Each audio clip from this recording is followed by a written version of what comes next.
Many thanks for your company with me on Business Live tonight. Now, the Association of Ghana Industries, AGI, is pushing for government to acquire at least 30% of equity stake in local private industries. According to the AGI, this arrangement, if successful, will help the businesses expand without resorting to borrowing from the banks, which is at the higher interest rate. President of the AGI, Dr. JoyNews, made a call in an interview after addressing members of the association at its annual general meeting in Accra. This year's annual general meeting was focused on positioning industries for global competitiveness. According to the AGI president, Dr. JoyNews, many of the policy initiatives introduced by government have supported their operations over the years, but failed to address the cost of machinery for their expansion programs. To this end, he believes the state can take an opportunity in owning shares in their operations. Dr. JoyNews called on government to consider acquiring equity stakes in companies which want to expand. The government, I'm bringing $1 million into your company. I'm taking ownership of the company for at least 30% now. When things go well and you pay us, we get your money back. Which would be a laudable idea for a lot of companies who are cash-strapped in terms of expansion. So we believe that the time has come. The government, instead of telling us to go to the bank and borrow money, rather should look at it from a different view, in the sense that we want to take equity and give you money, that the ownership, the governance, the management of the company will be run in hand with the government until the money is paid off or you rise above. So we think it's a very laudable idea that government needs to pursue with us, and we are going to talk with the government to make sure this comes into fruition. Addressing the meeting, Minister of Finance Ken Oforiatta assured that government is working in the interest of industry leaders and will work on their concerns. So through this, there may be some honest mistakes that we will make, but the charge really, our commitment and pledge, I think the leadership of the Trade Minister is clear, and we in finance looking at resources that will need to be this transformed country. We need to find ways to work with you actively to create this environment in which entrepreneurship, is what is revered, and that getting wealthy and then using that to support a society that also has social mobility and enables social justice and access and inclusiveness is what we want. The association commended the bold initiatives introduced in building a friendly business environment.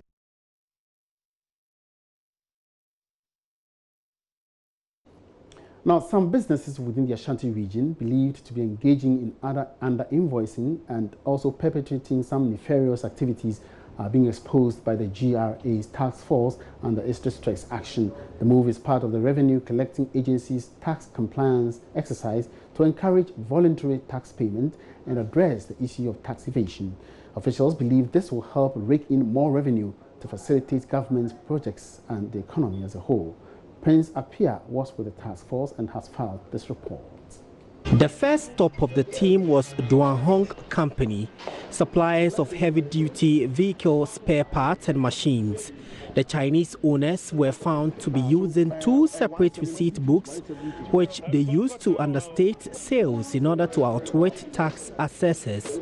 An auto engine which cost 1,650 Ghana cedis, as recorded in one receipt book, for instance, is undervalued to 330 Ghana cedis in a duplicate book submitted to revenue officials for assessment.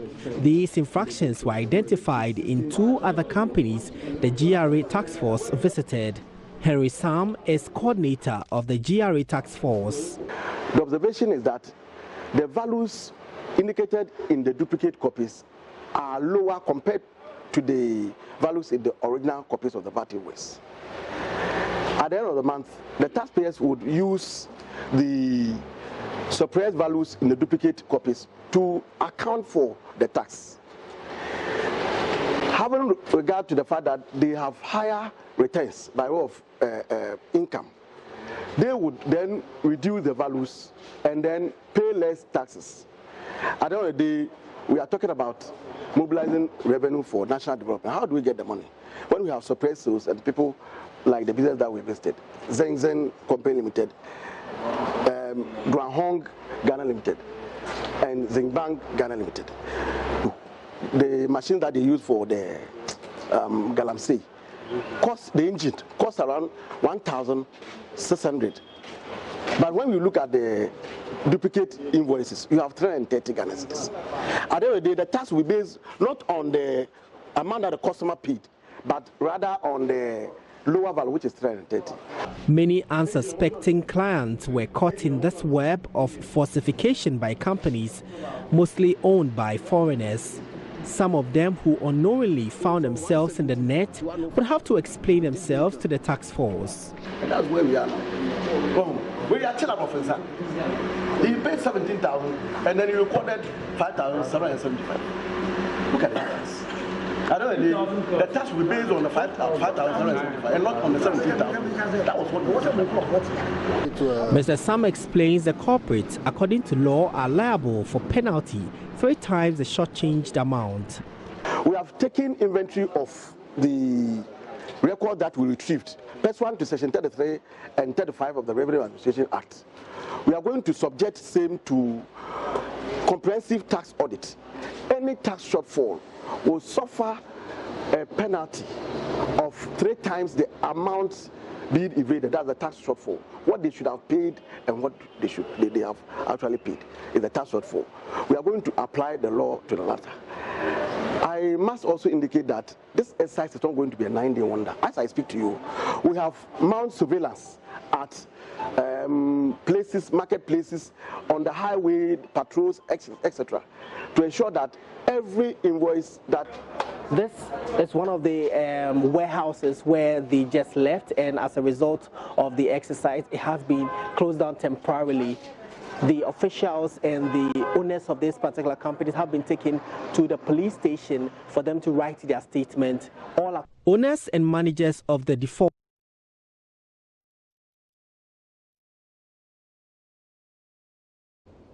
Well, so we want to get back to Kumasi and get some more updates from Prince Appiah, whether the task force has actually ended its work or is still ongoing and carrying out its action. Now, Prince, good afternoon. Good afternoon, ma'am. Right, so do you have any further updates now as to whether any more companies were closed down for being or for defaulting in tax payments? After the group started from the Anyakwanta area, they continued into the Bekwa areas where they visited companies like CYJ Company Limited, Weishon Casting Company Limited, together with the Zinc Company Limited and Zinc Bank Company Limited. And most of them are owned by foreign nationals. And all these companies that the task force visited, they ensured that they were taken to the Anyakwanta police station, where they were asked to write their statement because they had defaulted in this particular trend of tax suppression, where they were understating the values of the supplies they had bought and they are selling. Now, so these shops that have been closed down, would they be reopened after they settle their outstanding payments? The information we are getting is that exactly is what's going to happen. If they are unable to do that, then it will remain closed. But not all of them were closed actually. But those who were closed, until they make the payment, they will not be open. So what is happening now is that we are waiting for the time they would be taken to the court and prosecution will start. And so when finally will this action stop? Is it today? Is it going to continue tomorrow? For Ashanti region, officials are saying that it's not going to end anytime soon. But what they have decided not to do is to tell the media about when their next line of action will begin, because some of them fear that anybody at all can tip off these institutions for them to put in do the right thing before the officials get there. So they are not telling you when and where they are coming, but they are saying the exercise will continue unabated. All right, many thanks for that update, Prince Appiah. Meanwhile, Customs Division of the Ghana Revenue Authority is optimistic of meeting its revenue targets following the reopening of major checkpoints within the Ashanti region. The introduction of paperless ports came with government's directive to the Revenue Agency to remove all checkpoints from the various highways. Collectors attribute revenue shortfalls to the measure they believe gave some escape route to some tax evaders. Assistant Commissioner of the Customs Division, Frederick Yankee, tells Love Business measures are being adopted to meet targets by close of the year. Nana Yaojima was at a meeting between the Commissioner of the Customs Division and personnel in the region and has come through with this report. Kumasi Sector Command is 8.9% away from achieving revenue targets, translating into over 51 million cedis of about 578 million cedis set by the Finance Ministry. The figure, compared to same time October last year, show improvement of 14.3% in collection. Petroleum taxes lead the log with only 1% short of the 192 million cedis target. Import duties, valued added tax and levies have raked in 23 million cedis with a deficit of 36% to hit target. For import taxes, 15 million cedis remains to be collected before end of year. Mr. Yankee believes reactivating the checkpoints will prove crucial in meeting targets. For the opening of the barrier is going to help us to, in fact, it's going to help us to, control the incoming of goods from Aflao and Tama into the Kumasi city. So automatically we are going to put in a lot of effort to bring in more goods, re-examine, ensure that the revenue due the state is collected with penalties. The revenue target the government was expecting is not forthcoming. And these are the challenges that we give to the government, that to reconsider, if not all, the major ones should be reopened for us to work hard to achieve the target. Mr. Yankee says checks on vehicles from neighboring countries without custom documents will be intensified in the last 2 months. In fact, most of the vehicles in town, to be frank with you, about 20% of them are not customed. Most of them come in as ECOWAS, we have ECOWAS temporary importation for member countries, not for Ghanaians. But these vehicles are being driven by Ghanaians, which they override the rule. You see, so when we see you, we arrest it. Overstay. Some of them overstay their period of 90 days. We arrest them. We pay penalty for every day, 5 cedis. That will overstay the 90 days they give you. Meanwhile, the division says vehicles for effective patrol remain a challenge. Head of Customs Division, Colonel Retired Kwadwo Damwa, responds to the concerns. Individually and collectively, let's work hard. Let's go all out. Let's sacrifice. And when we have more to show, definitely we can also look at your concerns. It doesn't mean that if you don't work hard, we won't look at them. But it is, as I said, when you have more resources available, that you can expect more from management. Nana Yaojima reporting. 3 communities are expected to benefit from 750,000 Ghana cedi investment fund from MTN Ghana to develop a preferred project by its customers. Acting Corporate Services Executive Georgina Fiagbenu said as part of the company's corporate social responsibility, it is giving customers the power to directly choose a project they want to implement in their community through social media. Georgina Fiagbenu was speaking at the launch of MTN's Brighten Your Community initiative in Accra. Already, 147 projects have been executed with an amount of $3 million. MTN Ghana introduced Bright Your Community, an initiative that will give its customers the opportunity to propose a particular project of their choice through social media. According to the Acting Corporate Service Executive, Georgina Fiagbenu, 250,000 will be awarded to each of the 3 community projects. We are investing 750,000 Ghana cedis.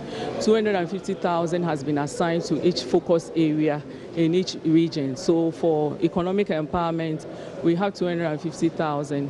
For health, we have 250,000. And then for education, we have 250,000. And what is going to happen is that the project will be done in phases. At a point in time, the projects will be posted on social media, and for every like, we'll award 10 cedis to the project, and the likes will be capped at 250,000. She added that maintenance is very essential to every project by MTN. Therefore, to ensure sustainability in this regard, Project initiated who rely on MTN for help would have to provide a maintenance plan before the commencement of projects by MTN. For the past few years, we've also asked project initiators or people who would bring proposals to also include a maintenance plan. And so now, before we commit to projects, for example, we'll ask you how you are going to maintain the projects, because the investment is for the community and the community have to own the projects. 4 million lives have been impacted through economic empowerment, entrepreneurship, infrastructure, healthcare and scholarship by MTN Ghana. Alberta BCU for Joy Business. Now, the Municipal Chief Executive of the whole Central Assembly, Prosper Bansa, is urging the two major stakeholders in the whole market, that's the Store Owners and Association and the Market Women's Association, to settle their differences in their own interests and for the progress of the Assembly. In an interview with Joy Business, he laments the continuous closure of the newly built market is taking a toll on revenue mobilization for development purposes. Fred Duho visited the market and has filed this report. The whole central market, completed almost 2 years ago, still remains shut as market women ply their trade under umbrellas at the mercy of the weather. The market, which was expected to open for use, has faced court battles between the Store Owners Association and the Market Women Association. According to the Municipal Chief Executive, Prosper P. Bansa, a continuous closure of the market remains a challenge to revenue generation as the Assembly struggles to meet its revenue targets. The section of the Association of Market Traders, Shop Owners Association took Assembly to court, and another section also took the Market Store Owners to court, that is the Traders Association. So it's courts handling it and we cannot do anything about it now. But what I want to say is that it's a revenue source to the Assembly, and for almost 3 years now, Assembly is losing revenue heavily.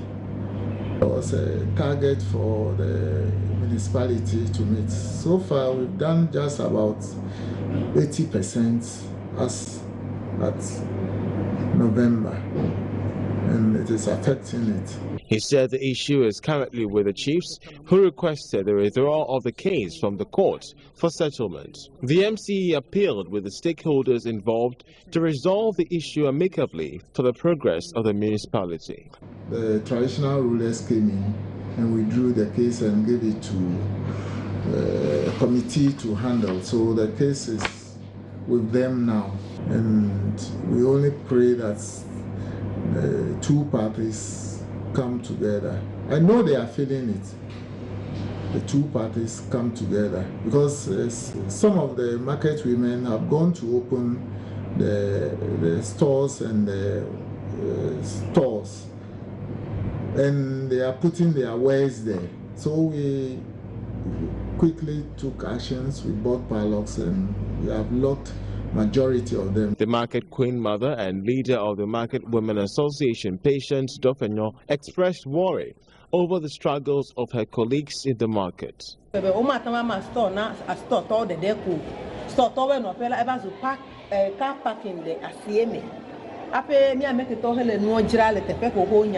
closure of the market remains an issue of concern to us. We all anticipated a good market environment when we evacuated from our shops to construct a new market. Giving the old stores to the new people will be problematic, and as we speak, some women are still home waiting for the stores to start trading. We are hoping this issue will be resolved quickly for us to trade in a conducive environment. Until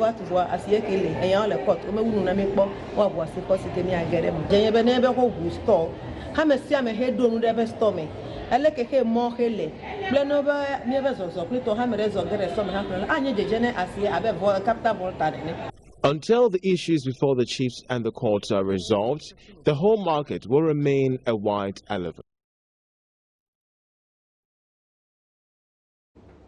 Now, Ghana's financial sector since August 2017 has experienced a wave of reforms, particularly with the banks and specialized deposit-taking institutions. This has resulted in a number of institutions having their licenses revoked. The latest Afrobarometer survey by the Center for Democratic Development, CDD, shows that in spite of the recent shake-up, banks are the most trusted financial institutions, followed by mobile phone, mobile money services, and others. Meanwhile, majority of Ghanaians in the latest CDD Afrobarometer report say the economy is heading towards the wrong direction. Kojo Asante is the director of the CDD and has been speaking to Joy Business. This is an Afrobarometer question that always, I think, confound everybody. Whether Ghanaians are internal optimists, we don't know. But every time they say they evaluate the economy as either going in the wrong direction or the country going in the wrong direction, if you ask them that in the next 12 months, do they believe that things will get better, they're always positive. So that's a good thing, because it means that people are not fatalistic about current situation. They expect that something good might happen. You know that with perception survey, it's very difficult to dig deep into what directs. We have done analysis before to see if religion is a driver, but none of those things are proving so. So it's still, for me, I'm always confounded by that particular finding. For policymakers, and looking at how widespread this survey was, what are you expecting to be their response? Is it in terms of policy response, in terms of ensuring that they have to tweak things a little bit to ensure that confidence pick up? Because when you have confidence, then again, your response in terms of tax measures and all the rest will change. There were many findings that for me, I think it raises some interesting questions about government policy. So if you get the findings on whether how government is doing on reducing the income gap, how government is doing on unemployment, for instance, and so on, which are all poor ratings, is it that government policy is yet to translate into sort of the kind of benefits that we expect, or the policy design or the policy implementation itself has to be looked at again, or, you know, I mean, there are many things that we know government is trying to do to address, you know, economy issues, social issues, and so on. Why is it not being felt? And is it just a question of time, giving it time? Or we have to look at the policies themselves. So these are still, I think these are, for me. Ends Business Life for tonight. Many thanks for your company. My name is Emmanuel Abuaji. Have a good evening.